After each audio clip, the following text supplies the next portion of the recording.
ನಮಸ್ಕಾರ ವೀಕ್ಷಕರೇ, ಸಿಆರ್ಪಿ ಕ್ರಿಯೇಷನ್ಗೆ ಸ್ವಾಗತ.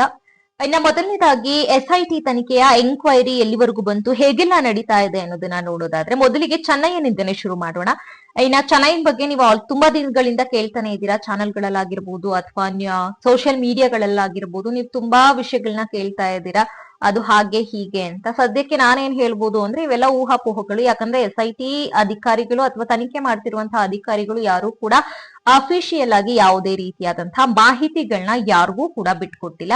ಹಾಗಾಗಿ ಈಗ ಬರ್ತಾ ಇರುವಂತ ಅಷ್ಟು ಊಹಾಪೋಹಗಳ ಬಗ್ಗೆ ಯಾರು ಕೂಡ 100% ಅಕ್ಯುರಸಿನ ಕೊಡೋದಕ್ಕೆ ಸಾಧ್ಯ ಇಲ್ಲ ಅಂತ ಹೇಳ್ಬೋದು. ಇನ್ನ ಚೆನ್ನಯ್ಯನ ಬಗ್ಗೆ ಸದ್ಯಕ್ಕೆ ಆಗಿರುವಂತಹ ಪ್ರಕ್ರಿಯೆ ಅಂತ ಹೇಳ್ಬೋದು. ನನಗೆ ಊಹಾಪೋಹಗಳ ಬಗ್ಗೆ ಮಾತಾಡೋದಿಲ್ಲ. ನನಗೆ ಸದ್ಯಕ್ಕೆ ನಡೀತಾ ಇರುವಂತಹ ಪ್ರಕ್ರಿಯೆ ಬಗ್ಗೆ ಹೇಳೋದಾದ್ರೆ, ಇನ್ನ ಚೆನ್ನಯ್ಯನನ್ನ 10 ದಿನಗಳ ಕಾಲ ತನಿಖೆಗೆ ತಗೊಂಡಿರುವಂತದ್ದು. ಆ 10 ದಿನಗಳ ಕಾಲಾವಧಿ ಸೆಪ್ಟೆಂಬರ್ 3ನೇ ತಾರೀಕಿಗೆ ಮುಗಿಯುವಂತದ್ದು. ಅದಾದ ಮೇಲೆ ಗೊತ್ತಾಗುವಂತದ್ದು ಚೆನ್ನಯ್ಯನ ತನಿಖೆ ಹೇಗೆಲ್ಲ ನಡೆದಿದೆ, ಅದರ ಏನು ಉತ್ತರ ಏನ್ ಬಂದಿದೆ ಅವನ ಬಾಯಿಂದ ಅನ್ನುವಂಥದ್ದು ನಮಗೆ ಇನ್ಫಾರ್ಮೇಶನ್ ಅವನ ಸಂಪೂರ್ಣ ತನಿಖೆ ಆದ್ಮೇಲೆನೆ ಗೊತ್ತಾಗುವಂತದ್ದು ಅಂತ ಹೇಳ್ಬೋದು. ಇನ್ನ ಇದಾದ್ಮೇಲೆ ಚೆನ್ನಯ್ಯನ ಹೇಳಿಕೆನ ನೀವು ಕುಡ್ಲಾರಾಮ್ ಪೇಜ್ ಅನ್ನುವಂತ ಒಂದು ಯೂಟ್ಯೂಬ್ ಪೇಜ್ ಮೂಲಕ ನೋಡಿರುವಂತದ್ದು. ಅವನೇ ಹೇಳಿದಾನೆ, ಏನು ಆನೆ ಮಾವುತನ ಸಾವಿನ ಬಗ್ಗೆ ಮಾಹಿತಿಯನ್ನ ಹೇಳಿರುವಂತದ್ದು. ನನಗೆ ಎಷ್ಟು ಗೊತ್ತೋ ಅಷ್ಟನ್ನ ಹೇಳಬಲ್ಲೆ ಅಂತ. ಅದಾದ್ಮೇಲೆ ಮುಖ್ಯವಾಗಿ ಮತ್ತೊಂದು ಪ್ರಕರಣ ಅಂತ ಅಂದ್ರೆ ಸೌಜನ್ಯ ಪ್ರಕರಣ. ಇನ್ನು ಆ ಸೌಜನ್ಯ ಪ್ರಕರಣದ ಬಗ್ಗೆ ಕೂಡ ಮಾತನಾಡಿದ್ದಾರೆ. ಅದರ ಜೊತೆಗೆ ಅದಕ್ಕೆ ಸಾಕ್ಷಿಯಾಗಿದಂತಹ ರವಿ ಅವರ ಸಾವಿನ ಬಗ್ಗೆ ಅಥವಾ ಅವರ ಮರಣದ ಬಗ್ಗೆ ಕೂಡ ಅವರಿಗೆ ಗೊತ್ತಿರುವಂತಹ ಇನ್ಫಾರ್ಮೇಶನ್ ನ ಹೇಳಿರುವಂತದ್ದು. ಅದಾದ ನಂತರ ಸೌಜನ್ಯ ಪ್ರಕರಣದ ಕೆಲವೊಂದು ಸಾಕ್ಷಿಗಳನ್ನ ನಾವೇ ಸುಟ್ಟು ಹಾಕಿದೀವಿ ಅನ್ನೋದನ್ನ ಕೂಡ ಅವರ ಬಾಯಿ ಮೂಲಕನೇ ಹೇಳಿ ಒಪ್ಕೊಂಡಿರುವಂತದ್ದು. ಕುಡ್ಲಾರಾಮ್ ಪೇಜ್ ಅಲ್ಲಿ ಇಂಟರ್ವ್ಯೂ ಇದೆ, ಬೇಕಾದ್ರೆ ಹೋಗಿ ನೋಡಬಹುದು. ಇದಿಷ್ಟು ಅವರು ಅವರ ಒಂದು ಮಾತುಗಳನ್ನ ಅಲ್ಲಿ ಹಂಚ್ಕೊಂಡಿದ್ದಾರೆ ಅಂತ ಹೇಳ್ಬೋದು. ಅದಾದ್ಮೇಲೆ ಇನ್ನು ಊಹಾಪೋಹಗಳ ಬಗ್ಗೆ ಮಾತಾಡೋದಾದ್ರೆ,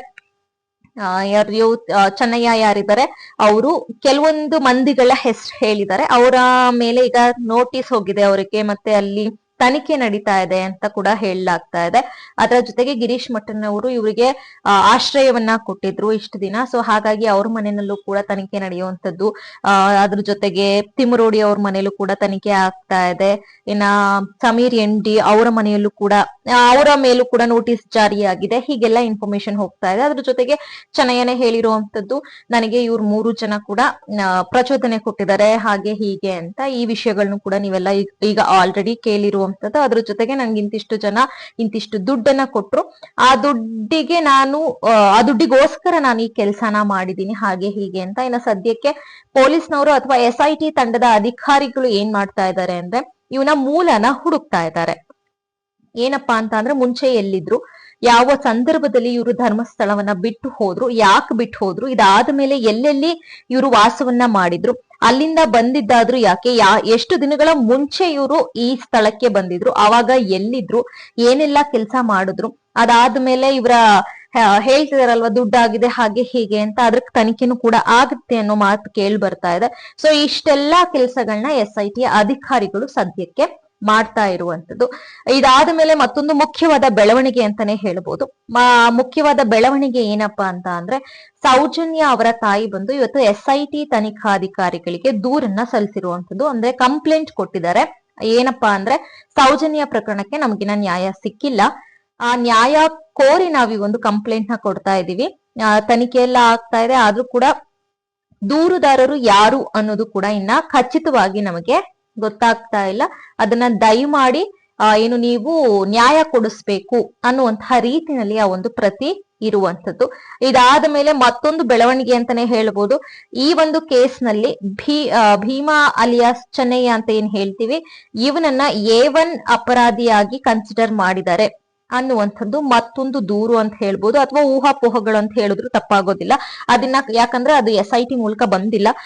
ಇದು ಸತ್ಯನೇ ಆಗಿದ್ರು ಕೂಡ SIT ಮೂಲಕ ಬರೋವರೆಗೂ 100% ಅಕ್ಯುರಸಿನ ಕೂಡ ಹೇಳೋದಕ್ಕಾಗೋದಿಲ್ಲ. A1 ಅಪರಾಧಿ ಅಂತ ಇವ್ರನ್ನ ಮಾಡಿರುವಂತದ್ದು, ಮತ್ತೆ ಇವ್ರಿಗೆ ಪ್ರಚೋದನೆ ಕೊಟ್ಟಿರುವಂತವ್ರನ್ನ A2 A3 ಹೀಗೆಲ್ಲ ಮಾಡಿರುವಂತದ್ದು. ಆ ರೀತಿಯಾದಂತಹ ಒಂದು ಮಾತನ್ನ ನಾವು ಕೇಳಿರ್ಬೋದು. ಇದಿಷ್ಟು ಸದ್ಯಕ್ಕೆ ಇರುವಂತಹ ಮಾಹಿತಿ. ಅದಾದ್ಮೇಲೆ ಈ ಸುಜಾತ ಭಟ್ ಅವ್ರನ್ನ ಕೂಡ ಈ ವಿಚಾರಣೆ ಮಾಡ್ತಾ ಕೆಲವೊಂದು ವಿಷಯಗಳು ಆಚೆ ಬರ್ತಾ ಇದೆ. ಅದನ್ನೆಲ್ಲ ನೀವೇ ನೋಡ್ತಿದ್ದೀರಾ. ಅವ್ರು ಏನೆಲ್ಲ ಮಾಡ್ತಾ ಇದಾರೆ, ಹೇಗೆಲ್ಲ ಇದ್ ಮಾಡ್ತಿದ್ದಾರೆ ಅಂತ. SIT ತನಿಖೆ ಆಗೋಕ್ಕೂ ಮುಂಚೆ ಕೆಲವೊಂದು ಸತ್ಯಗಳನ್ನ ಅವರೇ ಬಾಯಿ ಬಿಟ್ಟಿದ್ದಾರೆ ಅಂತ ಹೇಳ್ಬೋದು, ಅಥವಾ ಅವರು ಬಂದಿರುವಂತಹ ಉದ್ದೇಶನ ಅವರಾಗೆ ಅವ್ರು ಹೇಳ್ಕೊಂಡಿದ್ದಾರೆ ಅಂತಾನು ಹೇಳಿದ್ರೆ ತಪ್ಪಾಗೋದಿಲ್ಲ. ಒಂದೊಂದು ಸಂದರ್ಶನದಲ್ಲೂ ಒಂದೊಂದು ರೀತಿಯಾದಂತಹ ಮಾತುಗಳನ್ನ ಹೇಳುವಂಥದ್ದು, ಕಾಲ್ ನಲ್ಲಿ ಮತ್ತೊಂದು ರೀತಿಯಾಗಿ ಪ್ರತಿಕ್ರಿಯೆ ಕೊಡುವಂಥದ್ದು, ಮತ್ತೆ ಬೇರೆ ರೀತಿಯಾಗಿ ಚಾನೆಲ್ಗಳಿಗೆ ಪ್ರತಿಕ್ರಿಯೆನ ಕೊಟ್ಟಿರುವಂತದನ್ನ ನೋಡಿದೀವಿ. ಏನು ಚಾನೆಲ್ಗಳಿಗೆ ಹೋಗ್ಬಿಟ್ಟು ನಾನು ಇವರೇ ಕರ್ಸಿದ್ರು ಅಂತ ಹೇಳಿದ್ರು, ಮತ್ತೆ ಅವ್ರಿಗೆ ರಿವರ್ಸ್ ಆಗಿ ಇದೇ ತರ ಮಾಡಿ ಅಂತ ಹೇಳಿದ್ರು. ಅದನ್ನೆಲ್ಲ ಕಾಲ್ ರೆಕಾರ್ಡ್ ಇಟ್ಕೊಂಡು ಅದೆಲ್ಲ ಆಗಿರೋದನ್ನೆಲ್ಲ ಕಂಪ್ಲೀಟ್ ಆಗಿ ನೋಡಿದೀರಾ. ಅವ್ರ ಕಾಲ್ ರೆಕಾರ್ಡ್ ಏನ್ ಮಾತಾಡಿದಾರೆ ಅದು ಕೂಡ ನಮ್ ಚಾನೆಲ್ ನಲ್ಲಿ ಒಂದು ವಿಡಿಯೋ ಇದೆ. ಯಾರು ಆ ವಿಷಯ ನಿಮಗ್ ಗೊತ್ತಿಲ್ಲ ಅಥವಾ ಕೇಳಿಲ್ಲ ಅಂದ್ರೆ ದಯವಿಟ್ಟು ಹೋಗಿ ಕೇಳಿ. ಅದಾದ್ಮೇಲೆ SIT ತನಿಖೆಗೆ ಒಳಪಟ್ಟು ಅದಾದ್ಮೇಲೆ ಏನಾಗುತ್ತೆ, ಅವರಿಗೆ ಗಲ್ಲು ಶಿಕ್ಷೆ ಆಗುತ್ತೆ ಅಥವಾ ಜೈಲಿಗೆ ಹೋಗ್ತಾರ, ಮತ್ತೆ ಮುಂದೆ ಏನಾಗಬಹುದು ಸುಜಾತ ಭಟ್ ವಿಷಯದಲ್ಲಿ ಅನ್ನೋದನ್ನ ಕೂಡ ನಾವು ಕಾದು ನೋಡ್ಬೇಕಾಗಿದೆ. ಅಥವಾ ಅವ್ರ ಏನಾದ್ರು ಕಂಪ್ಲೇಂಟ್ ವಾಪಸ್ ತಗೊಳ್ತಾರ, ಏನಾಗುತ್ತೆ ಅನ್ನೋದನ್ನ ನೋಡಬಹುದು. ಮೇ ಬಿ ಸದ್ಯಕ್ಕೆ ಅವ್ರಿಗೆ ಜೈಲ್ ಆಗಬಹುದು ಅಂತ ಇದೆ. ಇಷ್ಟರಲ್ಲಿ ಜೈಲಿಗೆ ಹೋಗಿರ್ತಾರೆ, ಹೇಳೋದಕ್ಕೆ ಆಗೋದಿಲ್ಲ. ಸೊ ಇದಿಷ್ಟು ಇವತ್ತಿನ ಬೆಳವಣಿಗೆ ಅಂತಾನೆ ಹೇಳ್ಬೋದು. ಇನ್ನ ಮತ್ತೊಂದು ವಿಷಯ ಹೇಳೋದಾದ್ರೆ,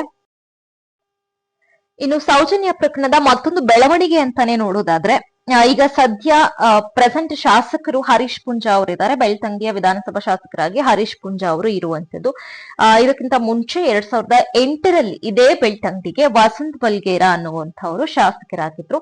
ಅವರ ಸಂದರ್ಭದಲ್ಲಿ ಆದಂತಹ ಒಂದು ಕೇಸ್ ಅಂತಾನೆ ಹೇಳಿದ್ರೆ ತಪ್ಪಾಗಲ್ಲ. ಈಗ ಸದ್ಯಕ್ಕೆ ಅವ್ರು ಇಲ್ಲ, ವಿಧಿವಶರಾಗಿದ್ದಾರೆ. ಅವರ ಒಂದು ವಿಡಿಯೋ ತುಂಬಾನೇ ವೈರಲ್ ಆಗಿದೆ ಸೋಷಿಯಲ್ ಮೀಡಿಯಾದಲ್ಲೆಲ್ಲ, ನೀವು ಕೂಡ ನೋಡಿದೀರಾ ಅಂತ ಅನ್ಕೋತೀನಿ. ಅದ್ರಲ್ಲಿ ಏನ್ ಹೇಳಿದ್ದಾರೆ, ಸೌಜನ್ಯ ಪ್ರಕರಣದಲ್ಲಿ ಇವಾಗ ಯಾರ ಅಪರಾಧಿ ಅಂದ್ರೆ ಸಂತೋಷ್ ಅವ್ರನ್ನ ಅಪರಾಧಿ ಅಂತ ಹೇಳಿದ್ರು. ಅಪರಾಧಿಗಳು ಯಾರು ಅಂತ ನೀವೆಲ್ಲ ಅನ್ಕೊಂಡಿದ್ದೀರಾ ಅಂದ್ರೆ ಆ ಟೈಮಿಗೆ ಇವ್ರು ಹೇಳಿರುವಂತದ್ದು ಅವರು ಅಪರಾಧಿ ಅಲ್ಲ ಅನ್ನೋದು ನನಗ್ ಗೊತ್ತಿತ್ತು ಅನ್ನುವಂತ ಇನ್ಫಾರ್ಮೇಶನ್ ನ ಹೇಳಿದ್ದಾರೆ. ಇದ್ರಲ್ಲಿ ನಾವ್ ಏನ್ ನೋಡ್ಬೋದು ಅಂತ ಅಂದ್ರೆ, ಶಾಸಕರಾಗಿ ಅವರಿಗೆ ಗೊತ್ತಿತ್ತು ಅಂದ ಮೇಲೆ ಅವ್ರ ಕೈಲಿ ಏನು ಮಾಡೋದಕ್ ಆಗ್ಲಿಲ್ವಾ? ಹಾಗಾದ್ರೆ ನಿಜವಾದ ಅಪರಾಧಿಗಳು, ಇವ್ರ ಅಪರಾಧಿ ಅಲ್ಲ ಅಂತ ಗೊತ್ತಿದೆ ಅಂದ ಮೇಲೆ ಅವ್ರಿಗೆ ನಿಜವಾದ ಅಪರಾಧಿಗಳು ಯಾರು ಅಂತ ಗೊತ್ತಿರ್ಬೇಕು ಅಲ್ವಾ? ಹಾಗಾದ್ರೆ ಅಪರಾಧಿಗಳು ಯಾರು? ಆ ಅಪರಾಧಿಗಳನ್ನ ಇವ್ರು ಯಾಕೆ ಫೈಂಡ್ ಔಟ್ ಮಾಡಿ ಅವ್ರಿಗೆ ಕಾನೂನು ಕ್ರಮವಾಗಿ ಅಥವಾ ಕಾನೂನು ಕ್ರಮ ಜರುಗಿಸೋದಕ್ಕೆ ಯಾಕೆ ಆಗ್ಲಿಲ್ಲ ಅನ್ನೋ ಪ್ರಶ್ನೆಗಳು ಎಲ್ಲರೂ ಕೇಳ್ತಾ ಇರುವಂತದ್ದು. ಆದ್ರೆ ಇವಾಗ ಪ್ರಶ್ನೆ ಕೇಳೋದಕ್ಕೆ ಅವ್ರಿಲ್ಲ, ಅವ್ರು ವಿಧಿವಶರಾಗಿರುವಂತದ್ದು. ಇನ್ನ ಅವರು ಅದೇ ವಿಡಿಯೋದಲ್ಲಿ ಏನ್ ಉತ್ತರ ಕೊಟ್ಟಿದ್ದಾರೆ ಅಂತ ಅಂದ್ರೆ, ಕೆಲವೊಂದು ಪಕ್ಷಗಳಿತ್ತು, ಆ ಪಕ್ಷ ಚೇಂಜ್ ಆದ್ಮೇಲೆ ಇದಕ್ಕೆ ಏನು ಸಿಗಬೇಕಾದಂತಹ ನ್ಯಾಯ ಸಿಗ್ಲಿಲ್ಲ ಅನ್ನುವಂತ ಒಂದು ಸ್ಟೇಟ್ಮೆಂಟ್ ನ ಕೂಡ ಕೊಟ್ಟಿದ್ದಾರೆ. ಆ ವಿಡಿಯೋ ಇದೆ, ದಯವಿಟ್ಟು ನೋಡಿ. ಈ ವಿಡಿಯೋದಲ್ಲಿ ಅವ್ರು ಹೇಳಿರುವಂತದ್ದು ನಿಮ್ಗೆ ಕಂಪ್ಲೀಟ್ ಅರ್ಥ ಆಗಿದೆ ಅಂತ ಅನ್ಕೋತೀನಿ. ಅದಲ್ಲದೆ ಮತ್ತೊಂದು ವಿಡಿಯೋ ಕೂಡ ಇದೆ, ಅದು ತುಳುನಲ್ಲಿ ಮಾತನಾಡಿರೋದು. ಅದು ಕೂಡ ಸೌಜನ್ಯ ಪ್ರಕರಣಕ್ಕೆ ಸಂಬಂಧಿಸಿದಂತಹ ಮಾತನ್ನ ಮಾತಾಡಿದ್ದಾರೆ. ಅದನ್ನ ಕೂಡ ಪ್ಲೇ ಮಾಡ್ತೀವಿ ನೋಡಿ. ಸಂತೋಷ್ ರಾವ್ ನಿರಪರಾಧಿ, ಅದು ನನ್ಗೆ ಗೊತ್ತಿತ್ತು. ಸಂತೋಷ್ ರಾವ್ ನಿರಪರಾಧಿ.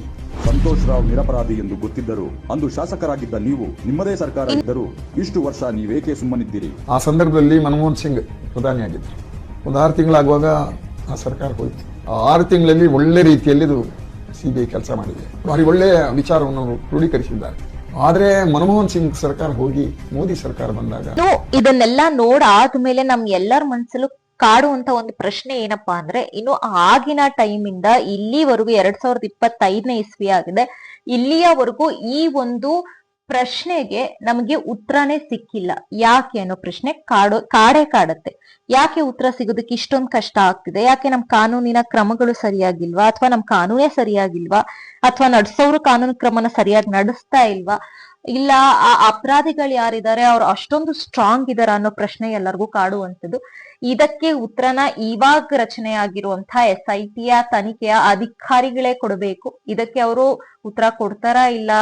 ಇವಾಗ ಏನಾಗಿದೆ ಅಂತ ಅಂದ್ರೆ, ಕಂಪ್ಲೇಂಟ್ ಯಾರು ಕೊಟ್ಟಿದ್ದಾರೆ ಅವರೇ ಅಪರಾಧಿಗಳಾಗಿದ್ದಾರೆ, ಅಥವಾ ಅದೇ ನಿಜಾನ ಅಥವಾ ಅದು ಸುಳ್ಳ? ತನಿಖೆ ಸರಿಯಾದ ರೀತಿನಲ್ಲಿ ಹೋಗ್ತಾ ಇದೆಯಾ ಅಥವಾ ಇಲ್ವಾ? ಇದನ್ನೆಲ್ಲ ಕೂಡ ನಾವು ಕಾದ್ ನೋಡ್ಬೇಕಾಗತ್ತೆ. ಸದ್ಯಕ್ಕೆ SITಯ ಅಧಿಕಾರಿಗಳ ಮೇಲೆ ಎಲ್ಲರಿಗೂ ಕೂಡ ಅಪಾರವಾದಂತಹ ನಂಬಿಕೆಯನ್ನ ವ್ಯಕ್ತಪಡಿಸ್ತಿದ್ದಾರೆ. ಅಷ್ಟೇ ನಂಬಿಕೆನ ಇಟ್ಕೊಂಡು ಅವರ ಒಂದು ತನಿಖೆಗೆ ಸಪೋರ್ಟ್ ಮಾಡ್ತಾ ಇದ್ದಾರೆ. ಸರಿಯಾದಂತಹ ಉತ್ತರ ನಮ್ಗೆ ಅವರಿಂದ ಸಿಗುತ್ತೆ ಅಂತ ಕಾಯ್ತಾ ಇದ್ದಾರೆ.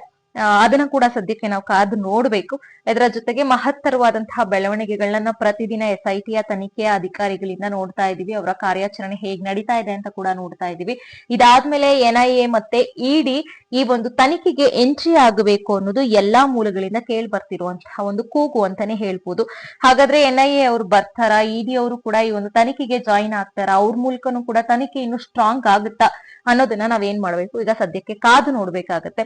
ಇಷ್ಟೆಲ್ಲಾ ಇನ್ಫಾರ್ಮೇಶನ್ ಅಥವಾ ಈ ಒಂದು ಬೆಳವಣಿಗೆಗಳು ಏನೇನೆಲ್ಲ ಆಗಿದೆ ಅದನ್ನ ಸದ್ಯಕ್ಕೆ SIT ತಂಡದವರು ಗೌಪ್ಯವಾಗಿ ಇಟ್ಟಿದ್ದಾರೆ, ಗೌಪ್ಯತೆನೆ ಕಾಪಾಡಿದ್ದಾರೆ. ಅಪರಾಧಿಗಳಿಗಾಗಿರ್ಬೋದು ಅಥವಾ ನ್ಯಾಯ ಯಾರಿಗೆ ಸಿಗಬೇಕು ಅವರಿಗಾಗಿರ್ಬೋದು ಈ ಗೌಪ್ಯತೆನ ಬಿಟ್ಕೊಟ್ರೆ ಎಲ್ಲಾದ್ರೂ ಸ್ವಲ್ಪ ಲೂಪ್ ಹೋಲ್ ನ ಯೂಸ್ ಮಾಡ್ಕೊಂಡು ಯಾರೆಲ್ಲ ಅಪರಾಧಿಗಳಿದ್ದಾರೆ ಅವ್ರು ಅದನ್ನ ಅಡ್ವಾಂಟೇಜ್ ಮಾಡ್ಕೋಬಹುದು ಅನ್ನೋ ಒಂದು ಕಾರಣಕ್ಕೂ ಆಗಬಹುದು. ಅವ್ರು ಸದ್ಯಕ್ಕೆ ಗೌಪ್ಯತೆನ ಕಾಪಾಡಿದ್ದಾರೆ. ಇದ್ರಲ್ಲಿ ಏನೇನೆಲ್ಲ ಆಗ್ತಿದೆ, ಏನೇನೆಲ್ಲ ನಡೀತಾ ಇದೆ, ಸತ್ಯಾಸತ್ಯತೆಗಳನ್ನ ನಮಗೆ SIT ತಂಡದವರೇ ಏನು ರಿವೀಲ್ ಮಾಡ್ಬೇಕು ಅಫಿಷಿಯಲ್ ಆಗಿ. ಅಲ್ಲಿವರೆಗೂ ನಾವೆಲ್ಲ ಕಾದ್ ನೋಡ್ಬೇಕಾಗತ್ತೆ. ಇದಿಷ್ಟು ಸದ್ಯದ ಮಾಹಿತಿ. ಇನ್ನಷ್ಟು ಇದೇ ರೀತಿಯಾದಂತಹ ಅಪ್ಡೇಟ್ಸ್ ಗಳು ಅಥವಾ ಮಾಹಿತಿಗಾಗಿ ನಮ್ಮ ಚಾನೆಲ್ ನ ಸಬ್ಸ್ಕ್ರೈಬ್ ಮಾಡೋದನ್ನ ಮರಿಬೇಡಿ. ಹಾಗೆ ಲೈಕ್ ಮಾಡಿ, ಕಮೆಂಟ್ ಮಾಡಿ, ನಿಮ್ಮ ಅನಿಸಿಕೆಗಳನ್ನ ಕಮೆಂಟ್ ಮಾಡಿ ಅಂತ ಹೇಳ್ತಾ ವಿಡಿಯೋನ ನೋಡಿದಕ್ಕೆ ಧನ್ಯವಾದಗಳು.